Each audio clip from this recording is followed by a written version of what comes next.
Welcome to your first teaching of this week at the Family Elective Intensive. We are so excited that you are here. We are going to be putting out a short devotional video every single day this week, just about 5 minutes long. You'll hang out with myself, Matt, and Krista. And our theme for these teachings are all around this idea of being upside down. So have you ever been upside down? Maybe on the monkey bars, you were able to pull your legs up and over the bar and then let yourself hang there. Or maybe you like doing handstands or cartwheels and all of a sudden your legs are now above your head. So when you look while you're upside down, what does the world look like?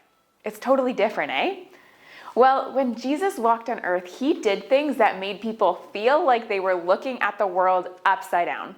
It was totally different than they were used to. And that's what we're going to talk about every single day this week. So to start off, I have a question for you, and then I have 2 stories to tell you. Here's the question. Does your family have certain seats around the dinner table that you all sit in? So when my whole family, my immediate family gets together for a meal, my dad sits here, my brother sits here, my sister-in-law sits here, then my niece, and then myself, and then my nephew, and then my mom. We all have a designated seat. Now, I will tell you that there are times when I decide to sit in someone else's seat just to throw things off, and then everyone else has to find a new seat. It's kind of like musical chairs, and it's really quite fun. But for the most part, we all sit in our normal seats. But what about your family? Do you have certain seats you all sit in? Okay, now I want to tell you a story. So a few years ago, I was in a small town in China, and we were spending one of the evenings sharing a meal with some of the people who lived in that small town. So we arrived at the restaurant and were taken to a back room where there was a big circular table and lots of chairs around it so we could all fit. And the people that we were meeting, they arrived right behind us, and we all shuffled into this small back room. And as we were kind of crowded, I decided to just walk to the farthest seat in the room to take a seat. And my thought process was, I need to make room for the people, so I'm just going to go to the very back so people can figure out where they're going. But as I started to head in that direction, one of my friends quietly reached over and grabbed my shirt and pulled me back. And I was obviously taken aback a bit, wondering why are you pulling me back?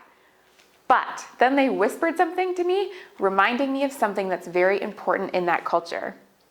The person of highest honor always sits in the furthest seat at the table.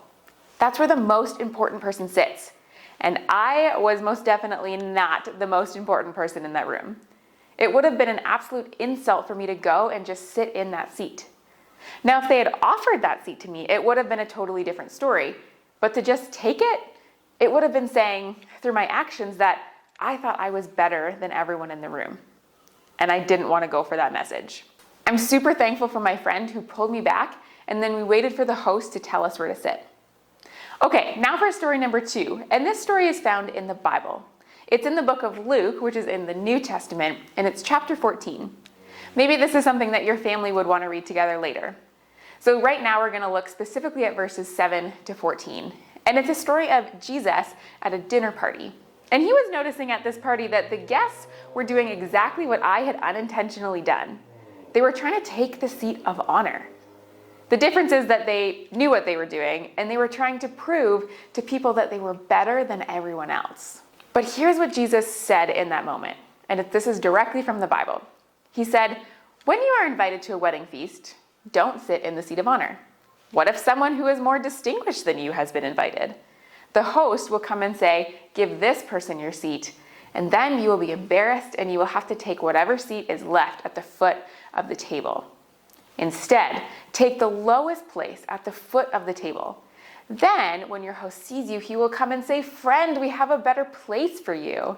Then you will be honored in front of all the other guests. For those who exalt themselves will be humbled, and those who humble themselves will be exalted." So what's Jesus saying here? He's saying, hey, don't try to take the place of honor that isn't yours to have.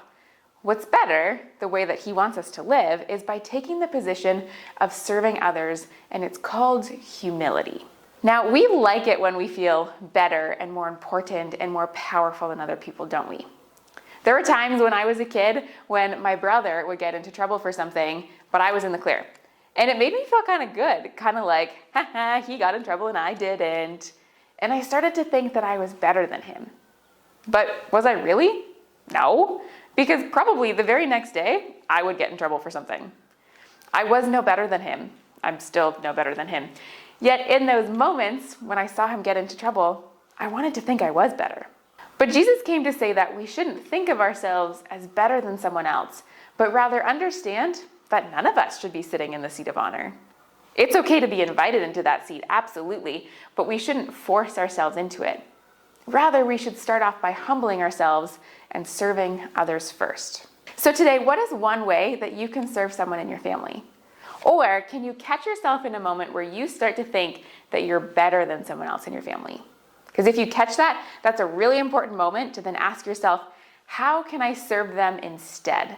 It could be as simple as clearing the dishes from the table, or bringing a snack to someone, or making time to play a game with a sibling. Lots of ideas. Try it out today and see if things look a little bit upside down than what you're used to.